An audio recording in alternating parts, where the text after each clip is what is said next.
Assalamualaikum warahmatullahi wabarakatuh. Siswa SMP Negeri 26 Bandar Lampung. Pada video pembelajaran hari ini, kita akan membahas tentang teks eksplanasi.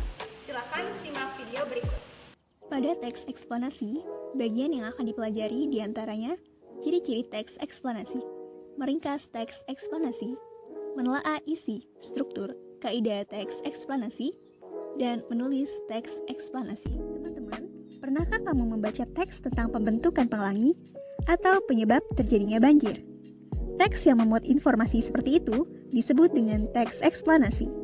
Teks eksplanasi adalah teks yang menjelaskan tentang proses awal dan akhir terjadinya suatu fenomena alam atau sosial. Teks ini selalu mempunyai hubungan sebab akibat dan proses, menjelaskan mengapa dan bagaimana kejadian tersebut bisa terjadi.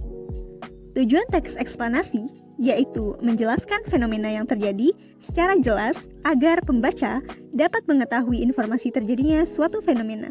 Ciri-ciri teks eksplanasi. Yang pertama, struktur teksnya terdiri atas pernyataan umum, urutan sebab akibat, dan interpretasi. Yang kedua, informasi yang dimuat berdasarkan fakta atau faktual. Yang ketiga, faktualnya memuat informasi yang bersifat ilmiah atau keilmuan. Hal yang dibahas yaitu suatu fenomena yang bersifat keilmuan atau berhubungan dengan ilmu pengetahuan. Yang keempat, sifatnya informatif dan tidak berusaha untuk mempengaruhi pembaca untuk percaya terhadap hal yang dibahas. Yang kelima, fokus pada hal umum, bukan partisipan manusia. Contohnya, tsunami, gempa bumi, banjir, hujan, udara, dan lain-lain. Yang keenam, menggunakan konjungsi hubungan waktu, seperti ketika, pada waktu itu, ketika itu, sebelum, akhirnya. Yang ketujuh, menggunakan konjungsi kausalitas atau penyebaban, seperti karena, sebab, karena itu, oleh sebab itu. Menentukan gagasan umum teks eksplanasi. Untuk meringkas teks eksplanasi, kita perlu mengawalinya dengan memahami gagasan pokok atau ide pokok dari paragraf-paragrafnya. Gagasan pokok atau ide pokok adalah suatu topik yang sedang dibicarakan dalam sebuah teks. Berikut contoh paragrafnya. Kalimat yang berwarna hitam adalah gagasan pokok dari paragraf tersebut. Beberapa roket ruang angkasa menggunakan bahan padat untuk mendorong dan menekannya ke depan. Dan di kalimat selanjutnya merupakan penjelasan dari kalimat tersebut.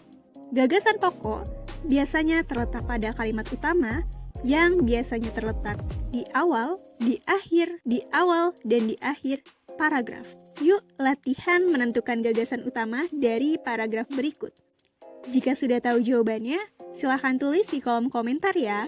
Selanjutnya, langkah-langkah meringkas teks eksplanasi. Yang pertama, ringkasan disusun berdasarkan bagian-bagian penting yang ada di dalam teks. Yang kedua, mencari pokok yang letaknya bisa di bagian awal ataupun pada bagian akhir paragraf. Yang ketiga, mencatat gagasan pokok tersebut. Dan yang keempat, memadukan dan menceritakan kembali dengan menggunakan kata-kata sendiri. Sampai sini dulu ya penjelasan pada video kali ini. Materi selanjutnya akan kita pelajari minggu depan. Terima kasih. Wassalamualaikum warahmatullahi wabarakatuh.